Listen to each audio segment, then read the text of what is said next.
Hello, everyone, and welcome to Wild Moments brought to you by explore.org. It's me, Trishala, and we've got Mike Fitz with us again. Yes, how are you doing, Mike?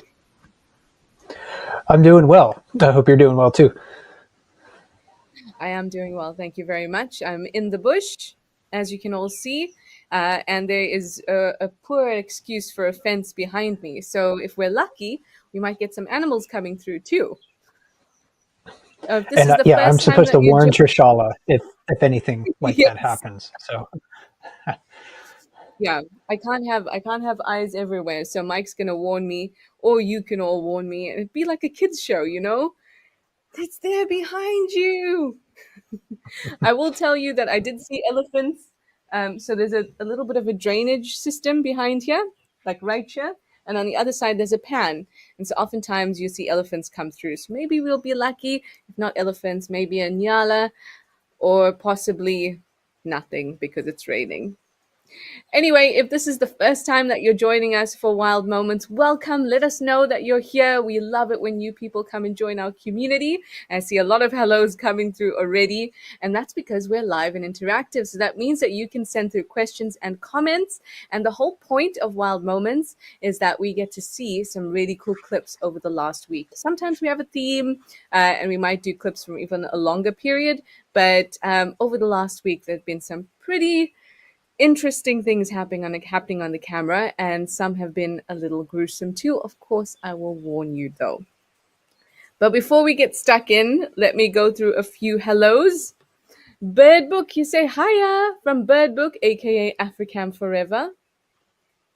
Thank you very much.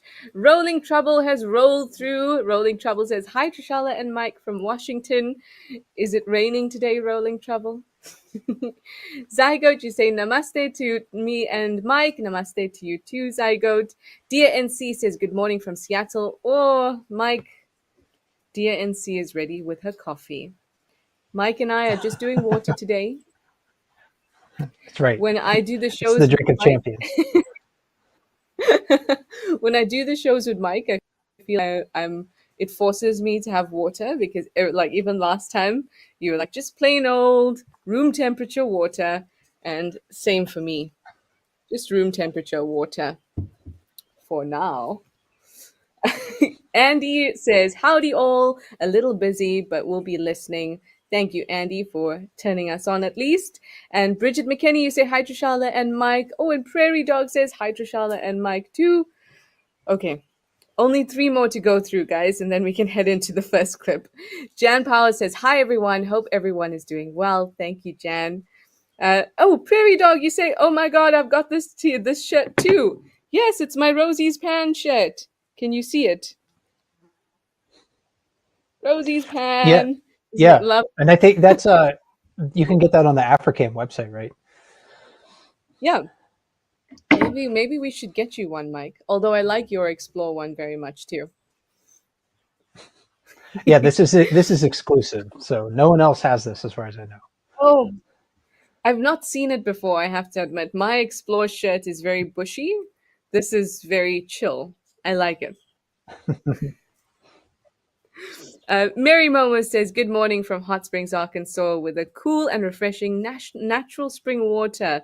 Yes, you're now in the Trish and Mike club, and you're looking forward to what you bring us to get today. Uh, stop it, Zygote. Zygote says, Trishala, there's a tiger stalking me. Zygote.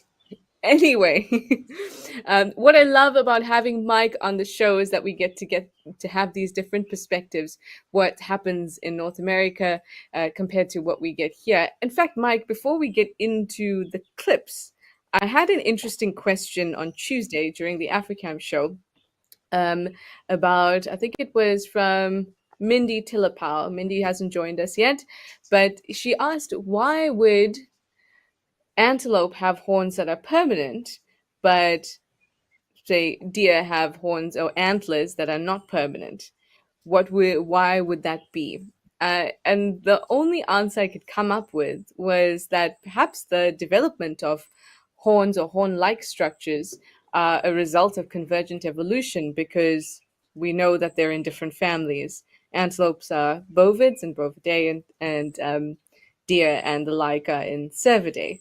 But other than that, I was thinking about territories and things like that. But I think at the core of it might just be the result of convergent evolution. What do you think? Yeah, I don't know that. I think that's a great question. They're also made from different materials. Like antlers on a Yeah. moose or a deer are made of bone, and they grow extraordinarily rapidly. Uh, the antlers on it, like the moose in my neighborhood right now, are shedding their antlers, but then they'll get antlers. They'll have antlers in the fall. Some of them are 3 feet wide. So it's just like an incredible rate of growth for them.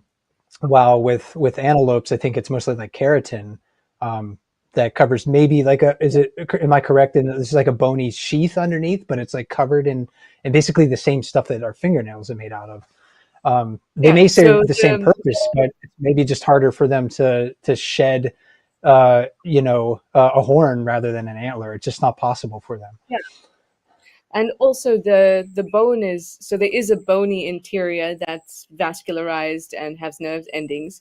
But that bony interior, if we look at a skull, which is a bit too far for me at the moment, you can see that it's fully fused to the skull, and then there's a keratin sheath over that. So it'd pretty much be impossible unless there was like an abscission layer. Pretty much be impossible for them to shed it. But I like that you say it serves a similar function, because horns also play a role in sexual selection, and we know that antlers grow the majority of the time during reproductive stages, right? A reproductive season. Yeah, right. It's like with deer, it's very much tied to the reproductive cycle. In like a white-tailed deer in North America, or a moose, they use their antlers to compete with other males, Yeah, opportunities. It's also for females. It's a show of fitness, right? You have these big antlers, like, hey, buddy, you're looking pretty good. So maybe that same thing happens, with antelope as well. There is an exception though to in reindeer and caribou, both males and females have antlers. So that's similar to maybe what you find in antelope, where both males and females have yeah. antlers, but So, it's different. With males maybe have larger antlers, in yeah. reindeer. I have to tell you that it's one of my dream animals to see is a moose. One of my dream animals to see. So Hey, you come to say my you'd have neighborhood. them I in your have a neighborhood. moose antler in my house. Yeah, so I should have brought it up. Next time we do this, I'll bring it up and show it to you. Please do. I don't know what it is about a moose for me, but it's got this. It's very the idea of a moose I have in my head is magical and very large and friendly, which is probably my weakness. They're probably very friendly. Anyway, let's get stuck into the first clip. Now, I must warn you that this is it's not a very gruesome clip, but it is a clip of an active hunt. And it's a brown house snake and a frog. But it's really interesting to have a look at this behavior. It's not something we get to see often.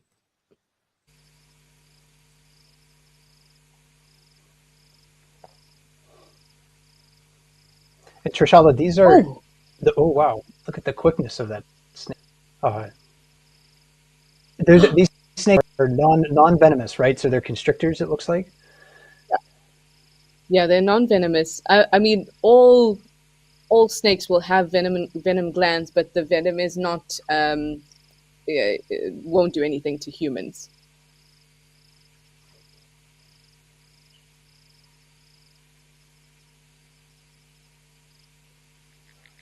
So brown It house seems like snake is one of the a sizable prey for the the yeah. snake itself. And look how quickly those coils go around the prey. It happens in a flash. This is quite a small brown house snake. They can get um, pretty large. I've seen a couple, and they can get quite thick. But the largest one I've seen is probably about a meter long. But the females, a large female can get to about 1.2 meters. The males will be a little bit smaller. And like you said, this is a sizable prey item for this particular brown house snake.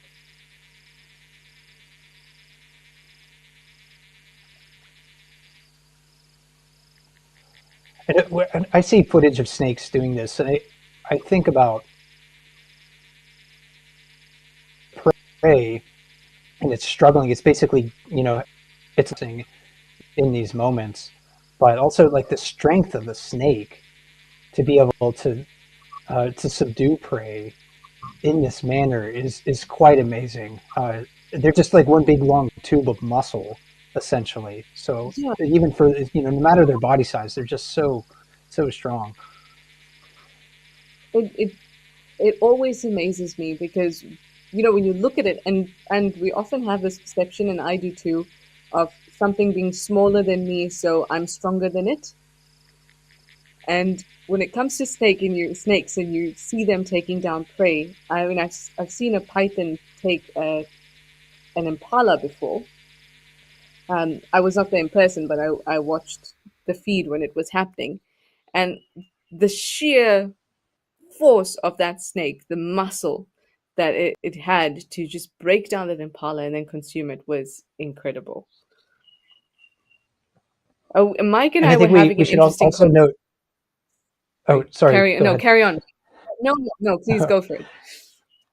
Okay, all right. I was also. I think we should note that the snake eating the frog that was sped up a little bit for time reasons because the snake isn't physically capable of eating its prey that quickly. You often see like mammals, just like especially predators, just wolf down gigantic gulps of meat, for example. But a snake has to take its time with it. So I just wanted to make that note. Yeah. No, absolutely. Yeah, it doesn't happen that fast, guys. And if that's not going to happen to you, and it won't happen that fast.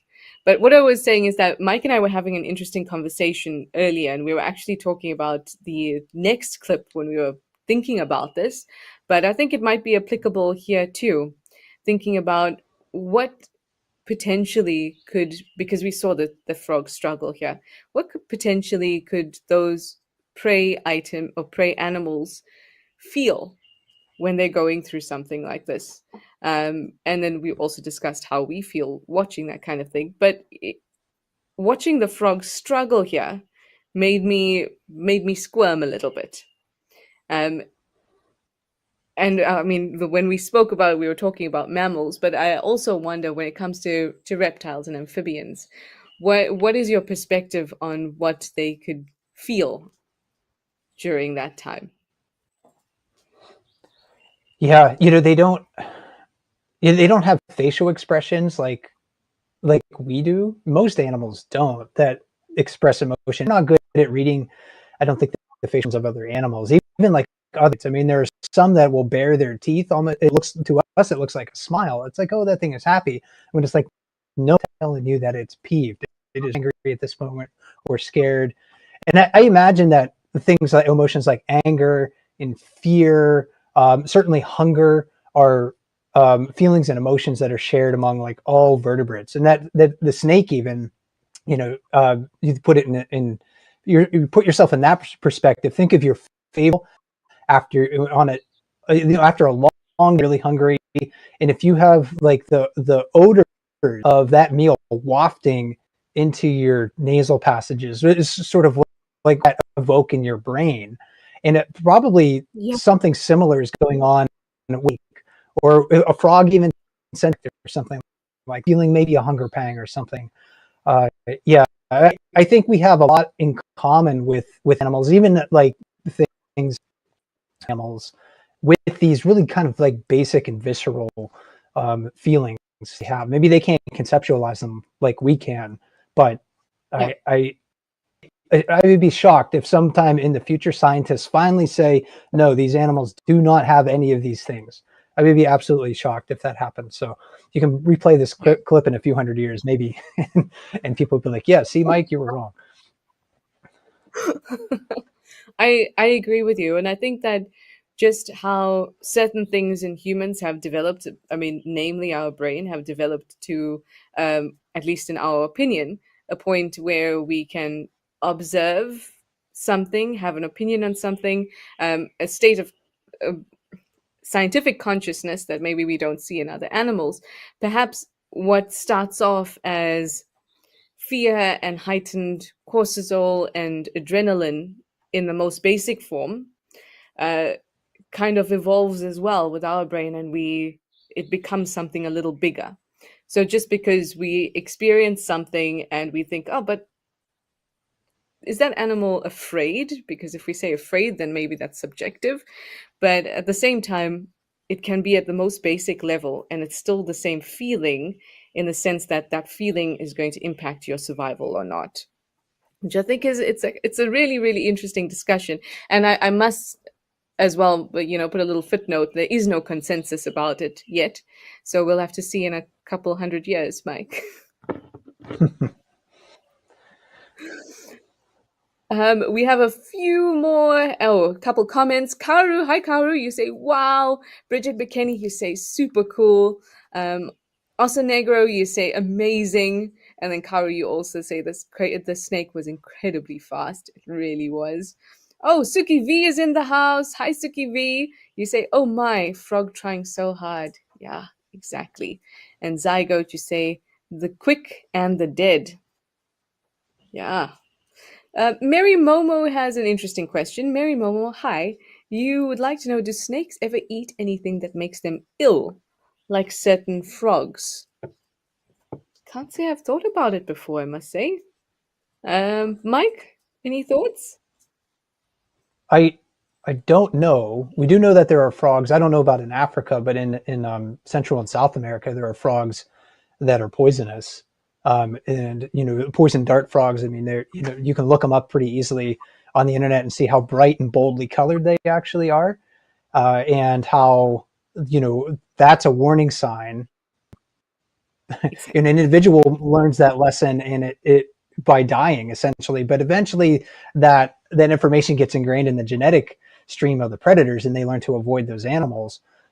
Toads, for example, I know also have poison glands on them, so they can make a Hmm. lot of predators sick. I can imagine a snake, it's maybe not adapted to eating a toad, trying it, and as it's in the process of maybe consuming the toad, it could maybe it gives up on the process because of those poison glands excreting just really unpleasant chemicals that can make the predator sick or outright kill it if it ends up swallowing it. So I imagine that is possible. But I don't know for sure. Again, just speculating. Yeah, I agree with you totally. And also, we must remember that defense strategies, whether it's having glands that secrete anything nasty that tastes awful or is actually harmful to the predator, all those things are not intended to kill a predator. They're intended to deter them. So if a snake eats a toad and tastes that nasty stuff, that's a win for the toad because the snake might spit it out. The toad doesn't want to just kill the snake because it decided to try and eat it. The goal is to survive, not to kill whatever is going after it. That's a really Right. interesting question, Mary Momo. Yeah. It's also Um, it's also an arms race between the predator and the yeah. prey too. I know in North America there are certain species of newt that are highly poisonous and have been known when people accidentally ingest them, for example, it just kills the person. But there are garter snakes that have adapted to feed on the newts and they don't feel the effects. So the newts get more poisonous just basically with their body chemistry, and the snakes over time adapt to that body chemistry. So it is really a tug of war between predator and prey, and it's all it goes back to what you said, Trisha. It's all just dependent on these animals trying to survive. Yeah, absolutely. I love the idea of an evolutionary arms race. I think it in a way it's clear, but in a way it's not clear. Something's getting better, so something else gets better at it, and it just goes on and on and on and on indefinitely. We have two more quick hellos, and of course, Mike and I are running out of time because I just love talking about these things with him. So, two more quick hellos, and then we'll head into our next clip. With Stew 15, you say good morning from freezing Michigan. Oh, I do feel for you. Amber Co, you say happy Tuesday to all. all that. Thank you to Trella and Mike for the gifts of time and knowledge shared. And this week is my favorite. Oh, this is your favorite event of the week. Ah, we're very glad to be your favorite and hopefully put a big smile on your face. Anyway, let's move on to our next clip with 10 minutes left together. This one is a little bit gory. So, towards the end, things get a little intense. So, if you want to turn away, of course you can, and we'll discuss it after.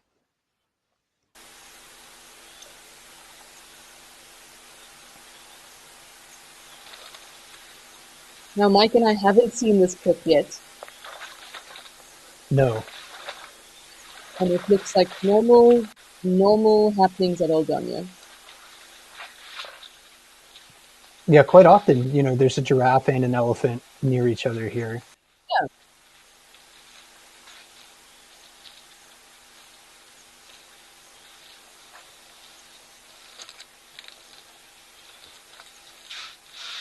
And Trishella, that clearly is a full-grown elephant. It looks really big.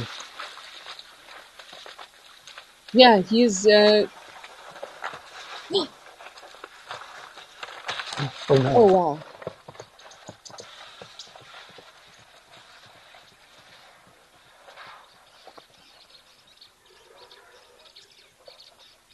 Ooh, Tess, can we just see that moment? I just want to see if there's something with the body language of that elephant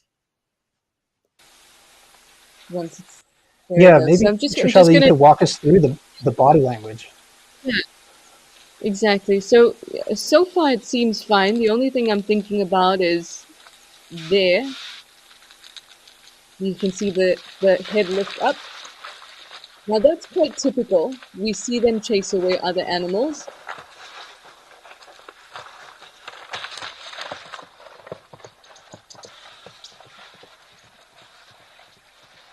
Excuse me. That happened really quickly. Now, if I saw that elephant at the very beginning, I would have said that he looks totally relaxed. Sorry, I thought I heard an elephant behind me. He seemed totally relaxed, and then there was that moment. We know that this little water spout where the water comes in to feed the Aldonio waterhole is on the side he wanted to get to, but not enough for him to get to the giraffe. And then he noticed the giraffe. We've seen this before. They just flicked their trunk. He did that. Then his ears went out. So when his ears went out, it told me that he wanted to make himself feel larger. There we go. The flick. But at this point, I would have thought everything is fine. But he continued on and went off for the giraffe. And I'm very fortunate to not have had an experience like that with an elephant before, but it is something that people have experienced where an elephant looks totally relaxed. Okay, not totally relaxed, but not irritated with you per se, and then suddenly they show you, they display, to back off. The giraffe kind of stood up a little bit, didn't run off, and then suddenly he's gone for it. And when we think about elephants, when we learn to be guides in a big five area, we learn to pick up particular cues, and that elephant showed none except for putting his ears out. And what we'd normally see is we'd see the head tucked down with the trunk get tucked as well, and we might hear something. This was, it could have happened in a very micro way, but it looked very sudden to me. Very, very sudden. Yeah, And it that was giraffe it was did almost die. like it just turned. Yeah, it just turned on the giraffe so suddenly, and the giraffe maybe made a mistake by turning the wrong way. Had it fled, completely in the opposite direction, maybe it would have had time to leave, and maybe the elephant didn't intend to cause so much harm, but you could see that the giraffe was severely injured. And interestingly, you said that rangers confirmed that the giraffe died Yeah. later. Yes. Yeah. It's elephants can be very difficult to predict. As I say that, sometimes they can be really easy to predict, and sometimes it can be very difficult to predict them. And Mike, you were asking if he looks like a fully grown male. Um, yeah, he looks like an adult male. Um, Males will continue to grow. He's definitely not the largest male I've seen there at Aldonio. Um, And when it is, you use the word intend, which I know you didn't mean to use in that particular way. Um, but we also have to, what it made me think about is that we have to remember that animals don't intend maliciously to cause anything, and that's what Mike and I were talking about as well. The elephant is not bad in this situation, or good. The elephant was obviously felt threatened enough by the giraffe for whatever reason that is beyond the scope of my knowledge at this point to go ahead and actually strike the giraffe. And I suppose it's similarly um, to like shark attacks. If a shark wants to taste you and know that you're not tasty enough, that bite is enough to take one of your limbs. And in this case, the tusk was enough to basically cut the abdomen of the giraffe and let its intestines hang low. You know, it's a yeah. It almost scares me when I watch things like that because I spend a lot of time with elephants and I have not had an experience like that. But it's always a good reminder to know the potential dangers. Otherwise, we just get complacent. Yeah, Yeah. it's a stark reminder of their power, their strength. It's a wonder to me that elephants don't just go around bashing everything in sight because they could. Like they have the strength to do that. They're so large that it kind of it I find that to be a peculiar trait of them that they don't destroy more things or they're not more aggressive towards other animals. At least from what I've been able to watch through the cameras, having never been in Africa and had the chance to watch them in person. But yeah, I mean they possess so much strength and power. It's a wonder to me that it doesn't happen more often. But elephants are also, we know that they're emotional animals. And what their sense of right and wrong is going to be different than humans. Trishal and I were talking about before the program today, like that when I see these situations, how do I deal with it? And I try to avoid judging the behavior of the animals Mhm. by human morals and ethics because it's their sense of right and wrong is not the same as ours. And really, if we're going to do that, we should be putting the finger at ourselves because humans do a lot of terrible things to a lot of creatures for no good reason at all. So we possess the ability to be cruel. I don't think other animals possess that ability or have that Yeah. intention to be cruel. They're just reacting, trying to survive. Maybe things go differently than they intended. Again, what they intended, we don't know that. But yeah, that's one of the ways I deal with these situations is trying to avoid judgment. And that helps me kind of like calm my emotions. But I do think people should feel emotion when they see stuff like this, either that surprise or awe, not like awe, oh wow, that was wonderful, but awe like, oh my gosh, that was terrible. Or even if you're feeling anger or fear in that situation or disgust, I mean, I think people should feel something when we see these situations. So I think it's okay to feel emotion. Trishala, what do you do when you witness something like this? I definitely feel awe. It's a weird thing because something else kicks in those moments in person. When something like that happens in reality, in front of me, it hasn't happened with elephants to that extent. But if I get an elephant charge me, or a hyena come too close, or a leopard give me a snarl and she's close to me, it's almost as if you don't have time to feel any emotion about it, and something else kicks in. But even when that something else kicks in, this instinct or the survival instinct kicks in, and your skill just kind of takes over, and it's a wonderful thing to be an observer of because somehow you feel like you're able to observe yourself. But even in those moments, I feel the awe that you're talking about. And most of the time, it's an awe of how strong this animal is, um, how quick she was, how sneaky she was. Um, those still kick in. And when I watch a kill from afar, it's not a threat to my survival. It's a difficult thing to watch because on one hand, prey species are more numerous than predators.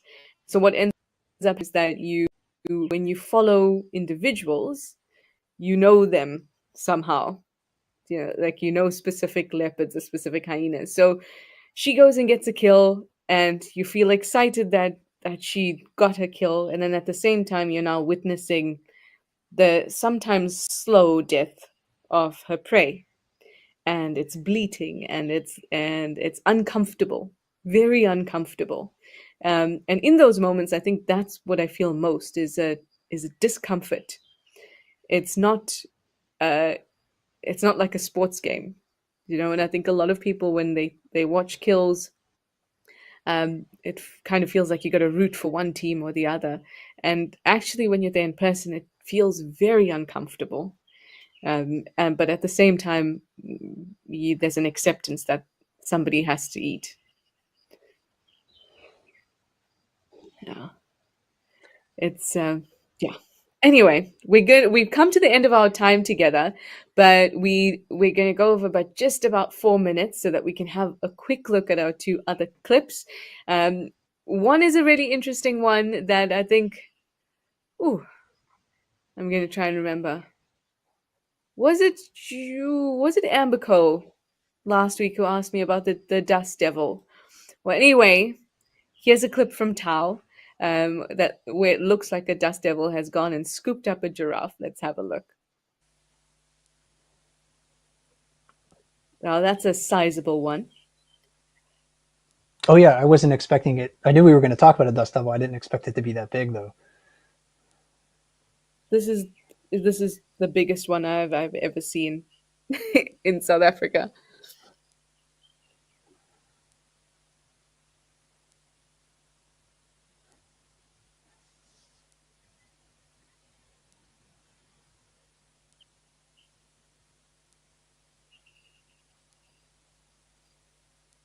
Oh no, I wonder if that could be.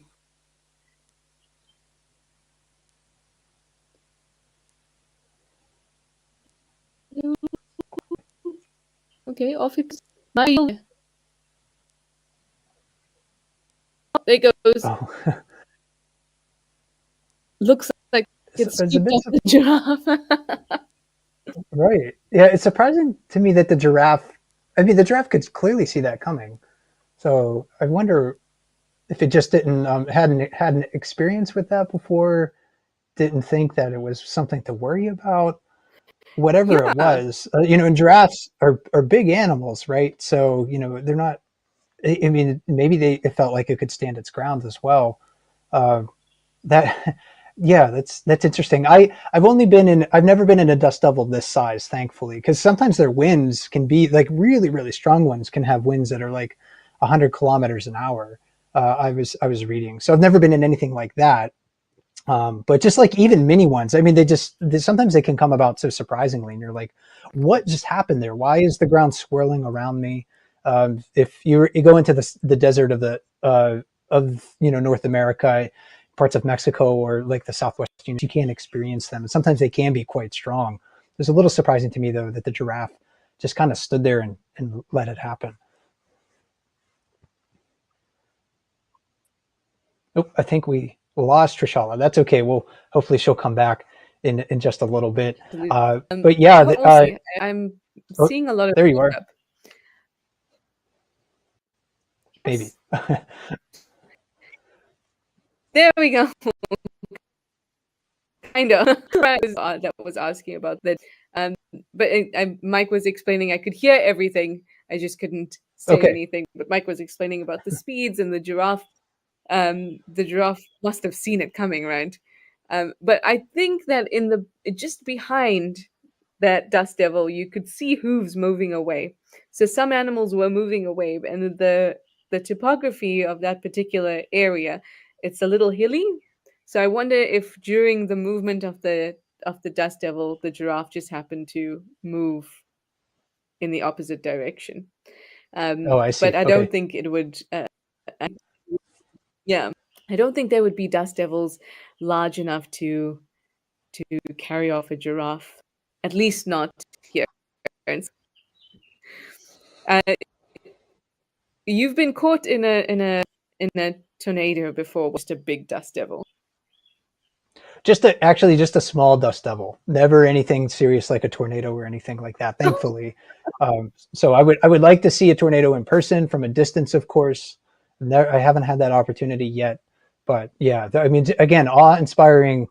The reminders of nature about how powerful it is, and when you Yeah. experience like weather events like this or something else, like I felt a couple earthquakes too. It's like almost like a feeling of helplessness because there is absolutely nothing you can Yeah. do to stop it. It is just like you just have to hope that nothing bad happens. It's just like, yeah, it's really kind of be a helpless feeling, and I don't know if animals experience that or not, but yeah, that's what I've felt in some of those situations.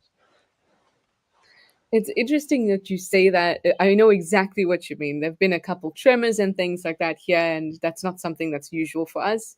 And I remember the first time I felt one, it just felt like the whole world is moving, and the sound felt like it had no direction. It was just coming from everywhere at the same time. And it was this feeling of helplessness. And it's a similar feeling I get when elephant that's very close to me, and in that nothing, absolutely nothing I can do. It's completely in the elephant's hands. The only thing I can do is make sure that I am as unthreatening as possible. But it's totally in the elephant's hands.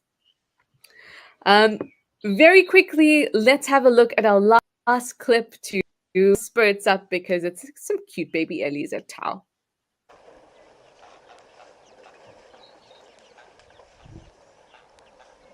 We're coming out of the wind now, so things are really muddy at the edge of waterholes,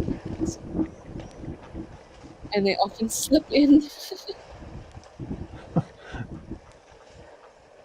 They seem like they rather enjoy it. Yeah, they definitely do. Oh no, guys! How are you gonna get out?